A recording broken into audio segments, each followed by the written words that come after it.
United Nations Conference on Disarmament is meeting this week in Geneva in a renewed push to rid the world of nuclear weapons.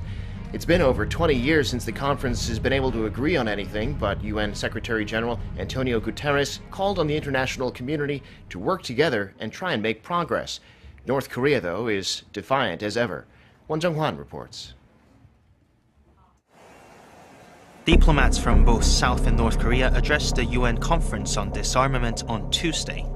North Korea's envoy to the UN, Han Tae-sung, said the international sanctions and pressure against North Korea to get it to abandon its nuclear program will never work.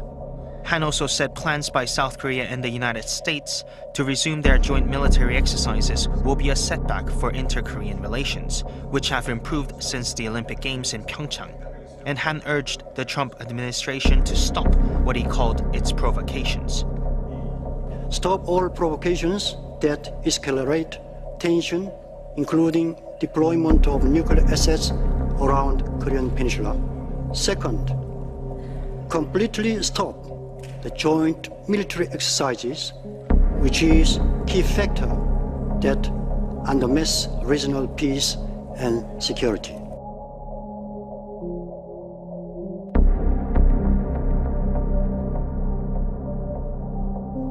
Addressing Han's statement, South Korean Foreign Minister Kang Kyung-hwa said North Korea must realize that as long as it continues down the path of nuclear development, it will only face more sanctions and pressure.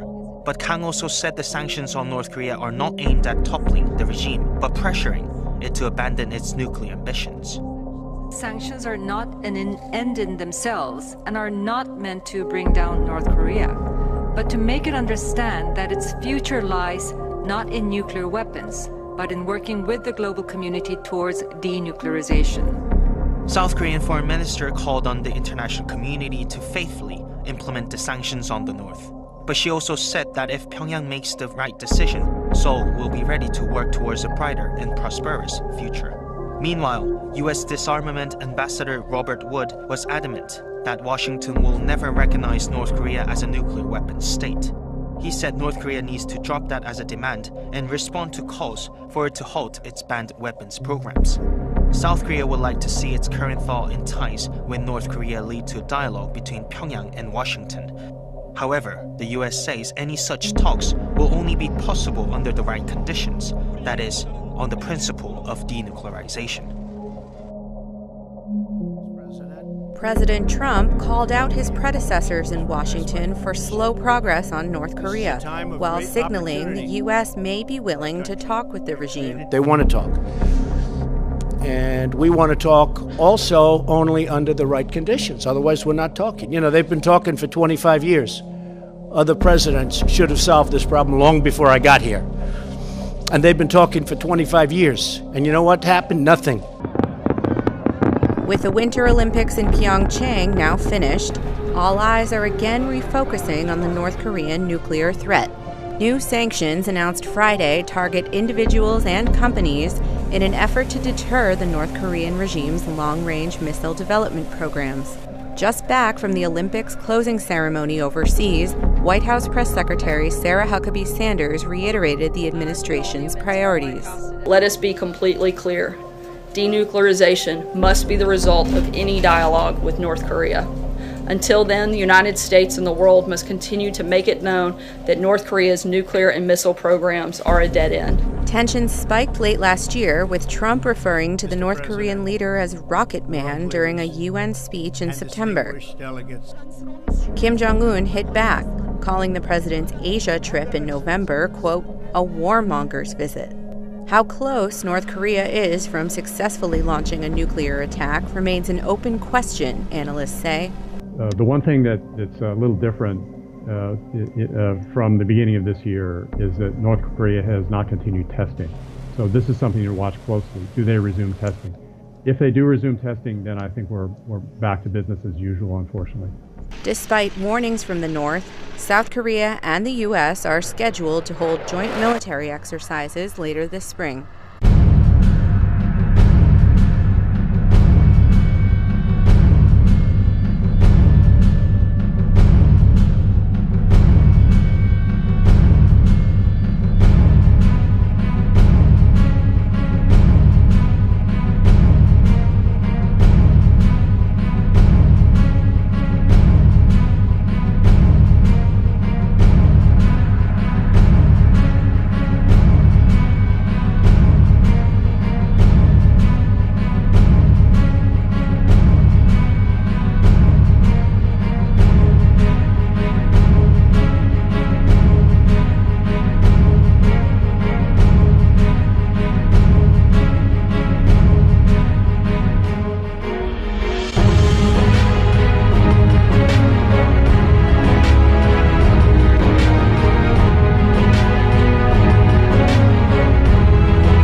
U.S. nukes are not aimed at Seoul. It is purely a defensive purpose. That's what North Korea's state newspaper Nodong Sinmun emphasized on when describing its weapons. Ji Myung-gil helps us read between the lines. North Korea's Nodong Sinmun said in a commentary on Wednesday that its nuclear arsenal was purely for self-defense and to decisively tackle nuclear threats from the United States. The commentary said the regime didn't develop a nuclear force and an intercontinental ballistic missile at high costs just to target South Korea.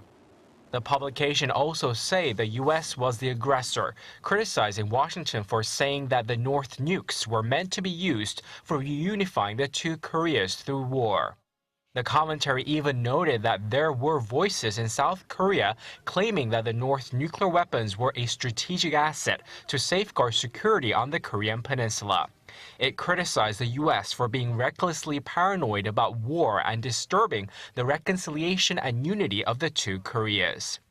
The commentary criticized the U.S. and Japan for spoiling the hard-won amicable atmosphere that Seoul and Pyongyang achieved through the Pyeongchang Winter Olympics. It added that the resumption of joint Seoul-Washington military exercises is a vicious challenge to peace on the Korean peninsula. However, the commentary did say Pyongyang was ready for both dialogue and war, adding that if the U.S. attacks North Korea, it will face stern countermeasures from the regime's army and people.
Mark Napper, the charge d'affaires at the U.S. Embassy in Seoul, has reiterated that North Korea's nuclear threat is the greatest issue facing the U.S. right now.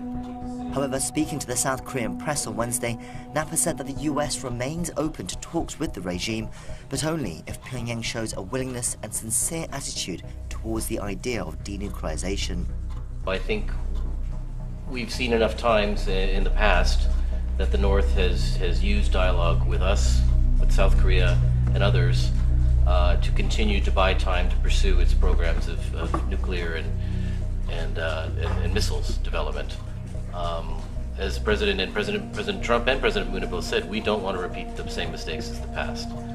The acting ambassador also addressed concerns about the surprise retirement of Joseph Yun, Washington's top envoy in dealing with North Korean affairs and one who also championed dialogue and peaceful resolution. His departure has sparked speculation that it signals a change in U.S. policy towards a more aggressive and potentially militaristic stance towards North Korea. The lack of an appointed ambassador in South Korea for over a year has also caused concern over how closely Washington is looking to work with Seoul. Napper gave reassurances that those fears were unfounded. Our policy remains the same. Our close coordination with South Korea will continue unabated, and we will continue to work very closely with our Korean friends and allies here in Seoul, in Washington, and in New York, going forward without any change whatsoever. Napper also dismissed suggestions of any further delays in the annual joint South Korea-US military drills that were postponed for the Pyeongchang Olympics, stressing that it was a necessary measure to maintain a strong deterrence posture. The drills are set to restart on April 1st and are expected to anger Pyongyang, possibly even leading to the regime resuming its ballistic missile and nuclear testing, undoing the work that has led to an easing of tensions since the start of the year. If the US and North Korea are to hold talks as they have expressed, there will likely not be a better window of opportunity than over the next month.